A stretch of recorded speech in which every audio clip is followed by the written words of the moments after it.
the beauty queen. Aura ko'y will make you scream. Ganda kong nagniningning, lalo kang mapapatingin. Di ko na kailangan na magpaganda, dating ko palang panalo na. Di ko need ng filter sa camera, naturang ganda ay bandera. Di ko kailangang sumabay pa sa uso, ako'y magiging ako na aking ginusto. I'm a cupcake, ganda ko'y inarapan. Di magpapatinag sa sasabihin ng iba.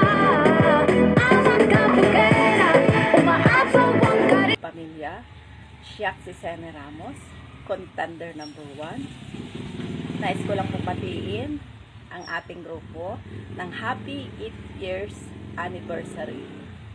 Maraming salamat din sa mga bumubuo ng Di Pamilya, ang ating sponsor, Sir Saldi Espinosa, at siyang humawak ng patimpalak na ito, Ma'am Rich Soriano, and all admins. Maraming thank you sa inyo, to all judges. At ito po ang aking sagot sa tanong ni Ma'am Rich. Bago ko po sagutin yan, basahin ko po muna sa inyong harapan ang tanong.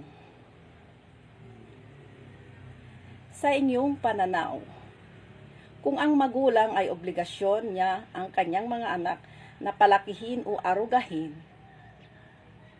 hanggang sa kanyang paglaki, sa palagay niyo ba, obligasyon din ba ng anak ang kanyang magulang kung ito'y may hanap buhay na?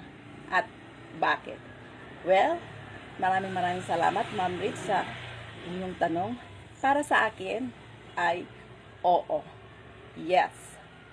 Dahil tayong mga anak, wala tayo kung wala ang ating mga magulang. And also, kung tayo namang mga anak ay may magandang hanap buhay at trabaho and stable, why not?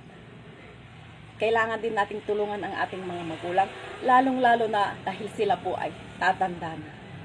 Hindi na rin po nila kayang maghanap buhay, magtrabaho, kaya tayong mga anak, babawi rin po tayo para maipakita at maipadama ang ating pagmamahal sa ating mga magulang.